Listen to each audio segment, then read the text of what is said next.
लोकसभा चुनाव को लेकर सभी दल अपना अपना गणित लगाने में जुटे हैं। बीजेपी ताकत दिखा रही है, कांग्रेस अस्तित्व बचा रही है, अखिलेश यादव कंपटीशन देने की गुणा भाग में लगे हैं और मायावती दलितों की बात कर रही है, लेकिन मुस्लिम और ब्राह्मणों को टिकट देकर।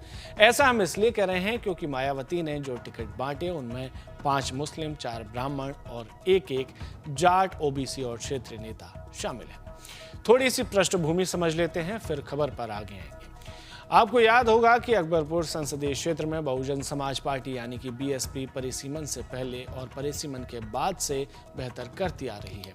परिसीमन से पहले बिल्हौर सीट पर साल 2004 और 2007 में बीएसपी ने जीत दर्ज की थी। परिसीमन के बाद बनी अकबरपुर सीट पर 2009 से बीएसपी लगातार दूसरे नंबर पर बनी हुई है।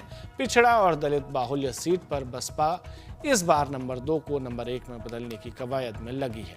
इसीलिए उनके हिसाब से ठोस रणनीति बनाकर उस हिसाब से ही कदम बढ़ा रही है। बसपा सुप्रीमो मायावती ने सोची समझी रणनीति के तहत लोकसभा चुनाव में फैसले लिए हैं।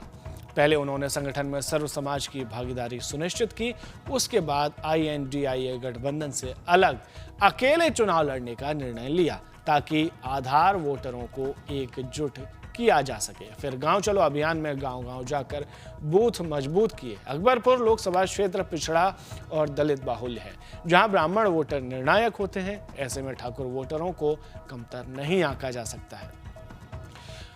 ऐसे में प्रत्याशी चयन में भी सावधानी बरती, इसलिए अकबरपुर सीट से ब्राह्मण उम्मीदवार राजेश द्विवेदी और उसी से लगी कानपुर सीट से ठाकुर प्रत्याशी कुलदीप भदौरिया पर दांव लगाया गया है ताकि आधार वोटरों के साथ साथ ब्राह्मण और ठाकुर वोटरों को भी अपने पक्ष में किया जा सके।